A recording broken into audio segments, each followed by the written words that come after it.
Hi guys, so I did my case study on my little brother. When he was 11, he was riding his dirt bike. We have a little track probably like a quarter mile from my house. And he went over a big jump, landed on his elbow, and we actually heard him screaming from inside the house. So my dad ran out there. He was laying on the ground, his elbow was like backwards. We used to have a picture, I wish I could find it, but it was like an S, basically. So we didn't know like the severity of it at the time. So my parents decided to take him into the ER. And it was probably 10 o'clock at night, I still remember the day. So they took him to Banner Ironwood, and here was the first x-ray that they got, and so immediately they knew something was really wrong. So he got a subcondylar fracture of his distal humerus, and see this big chunk that's missing, it's right here. So this needs to come up and be attached to there. And they actually did 2 views, but they chose the lateral view for the better, and they only gave my mom this one because you could see it better on the lateral. But it's kind of interesting because it says shielded, which I don't know, I didn't know it said that. And I probably shouldn't have all his personal up here, but it's fine. So here is an x-ray about a few hours later. And they actually had set it at this point, and it's kind of interesting because you can see the sling. And they had given him this weird drug, I don't remember the name of it, but my mom said his eyes just glazed over and they were just moving his arm all the way around, trying to get it back into place. So once they were able to do that, they put him in a sling. So my parents tried to get a hold of a good surgeon at Carden Hospital, Carden Children, and they're able to get him for the next day. So the next day they transferred him over there. And, well, first, here's the radiology report from Banner Ironwood. So here's where they mentioned the supracondylar fracture of the distal humerus. And here they say it's better visualized on the lateral. And they said there's volar displacement and apex angulation, and not just because his bones were not on the right angle, obviously, they were facing all different ways. And then the soft tissue swelling, obviously, and then probable joint effusion. So this is when we were at Carden. Here's him, and here's me and my brother before he went into surgery. And yeah.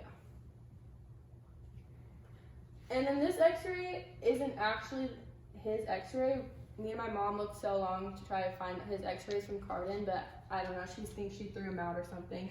But they ended up having to put 2 pins, and his actually were just like this. So this was the same type of fracture. So they go in here at the elbow, go up into the humerus, just like that. And they're pretty long, obviously. They're trying to hold the bone together. So he had the surgery the next day, and he was in a soft cast after the surgery for about a week. And then he had to go back into the doctor's office. It wasn't even the hospital. I was there on this day. So this is about a week after the surgery. It looks pretty gross. This is where they opened him up to put the pins to see what they were doing. And then they put a hard cast on this day. And then he was in the hard cast for, I think they said 6 weeks.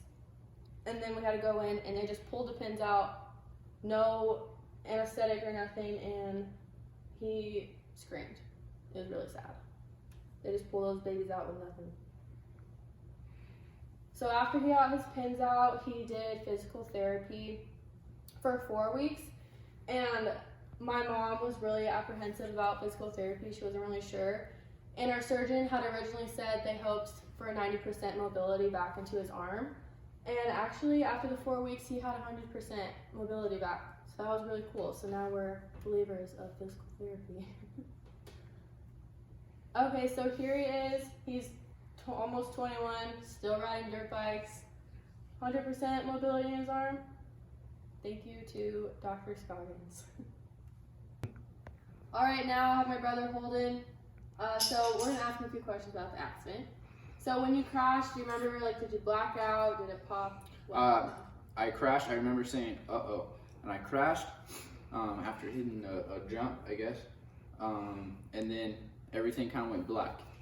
And then I was walking back to the house and my arm was like doing this thing.